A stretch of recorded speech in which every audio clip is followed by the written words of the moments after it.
जोबोद गोजोनथाव दिनैनि साना पाटगाव गोजौ फरायसालिया दिनैनिफ्राय पाटगाव हायार सेकेन्डारि स्कुल जाबाय। गोबां आंखाल जादोंमोन बे ओनसोलाव जोंहा सोलोंथाइ लानायाव, मानोना खाथि खाला हायार सेकेन्डारि स्कुल गैया। देग्लायथ' आरोबाव बांसिन जा साननो गोनां जादोंमोन। दा दिनै पाटगाव हायार सेकेन्डारि स्कुल जानायलाय बेयाव थानाय जि गंब्रै खाथिनि जे स्कुलफोर दङ, बे स्कुलनि फरायसाफ्रा बेयावनो फरायनायनि मोनसे खाबुखौ मोनगोन। आङो MLA जानानै रंजानाय मोनदों। जोंनि क'क्राझाराव जि गंथाम हायार सेकेन्डारि स्कुल जाबाय, बिनिनो गंनैया आंनि समस्थियाव। दा बिनि थाखायनो बांसिन रंजानाय मोनदों। मिजिंथिदों देग्लाय आर्ट्स स्ट्रिमा जाबाय। खालमासि फिर खालमासि साइन्स कमार्स बे स्ट्रिमखौबो जों लाबोनो थाखाय नाजागोन। दा बेवहाय बयखौबो रायजो राजाफोरखौबो आङो खावलायनो लुबैदों जाहाथे जोंनि बे फरायसालिखौ बयबो जेन' जत्न लायो। इयुन समाव आरो गुबुन गुबुन फरायसालिफ्रा आपग्रेडसन जाबावनायनि खोथा दं नामा? दायो सरकारनि खान्थि बायदियै नेशनेल एजुकेशन पलिसि फैनाय लोगो लोगो 10+2 बयबो स्कुला जाखागोन।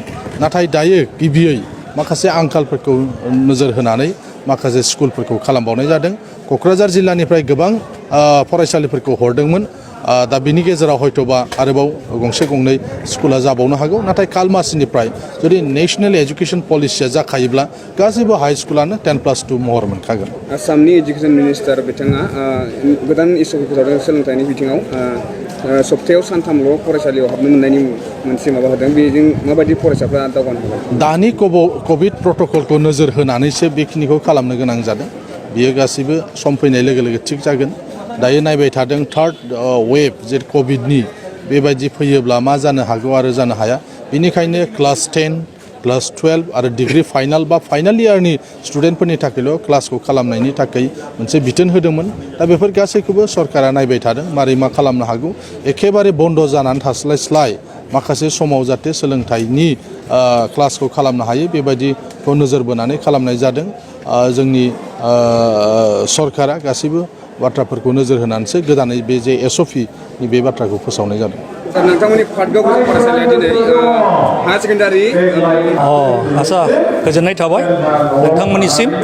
दा दिनैनि दिना जोंनि पाटगाव हायार सेकेन्डारि स्कुलनि थाखाय जोबोद गोजोनथाव मोनसे दिन आरो बे हिस्ट'रिक जारिमिनारि मोनसे दिन जे माने हायार सेकेन्डारिखौ जों पाटगाव गोजौ फरायसालि, बै समाव गोजौ फरायसालिमोन, जोङो बेसेबांबा बोसोर आगोलनिफ्रायनो नाजाबाय थादोंमोन। नाथाय दिनै माने जोङो बे जोंनि जिथुनाखि माने खंख्ला जानानै थानाय बेखौ जों दिनै गुबै महराव जों मोनफुंनो हाबाय। दा बेनिखायनो जोङो जोबोद गोजोननाय मोन्दों, रंजानाय मोन्दों आरो आसाम सोरखारनिसिम जोङो जोंनि ग्रेटफुलनेसखौ जों होदों आरो। नोंथांमोननि बे पाटगाव हायार सेकेन्डारि स्कुल गोदान जानायाव एडमिसना सोलिगासिनो दं नामा? एडमिसना आसलते 24 तारिखसिम एप्लाइ खालामदों गथ'फ्रा, खिन्थु 25निफ्राय दर्पन पर्टेला बन्द' जानायाव गोबां गथ'फ्रा दा बिसोरो माने मा होनो एप्लाइ खालामनो हायाखिसै। बिनि थाखाय आं अबयसे स्पेसियेलि दुखु। आरो बिनि थाखाय आङो deputy secretary Assam higher secondary education काउन्सिलनि गुवाहाटीनि डिपुटि सेक्रेटारि बिथांजों 2 टाइम्स रायलायदों।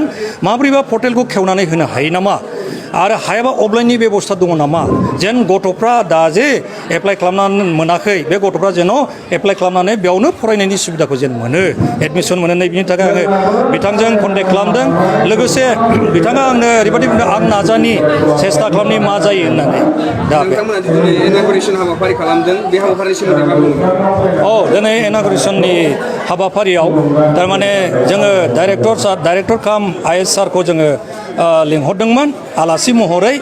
दा बिथाङा अबयसे बिसेसकरि 7 बानि एंगारनो हायै मोनसे मिटिं 11 बाजिनिफ्राय मिटिं दङ, बेवहाय थानांनानै बिथाङा दिनै बेयाव क'पारेट खालामनो हायाखिसै। अब्लाबो बिथाङा गावनि खुगानिफ्राय बुंहरदों, नोंथांमोनहा बेखौ अपेनिं खालामदो, आंनि गोसोआ नोंथांमोनजों लोगोआव दं, आं फिजिकेलि गैयाब्लाबो होननानै। बिनिफ्राय जोंनि 30 नं क'क्राझार इस्ट माने ST LSC नि जाय MLA मानगोनां श्रीजुत लरेन इस्लारि बिथाङा दिनैनि बे शुभ दिनाव मोजां रोखोमै बे जोंनि higher secondary Patgaon higher secondary secondary स्कुलखौ बिथाङा मोजां रोखोमै माने बेखेवनानै लांबाय इनागुरेट खालामना होलांबाय दा जों गोजोननाय मोनबाय बिथांनिसिम जोंनि फरायसालिनिफ्राय रोजा रोजा साबायखर थाबाय आरो बिथांनाव जों बेखौनो मिजिंथिदों माखासे इयुननि जिथुनाखि आरोबाव जौगालांनांगौ दंबावो एबा जोंहा खहाफोर दंबावो बेखौ बिथाङा निसय सुफुंना होगोन बिथाङा गावबो खोथा होखादों बेनिखायनो बिथांनिसिम धन्यबाद थाबाय।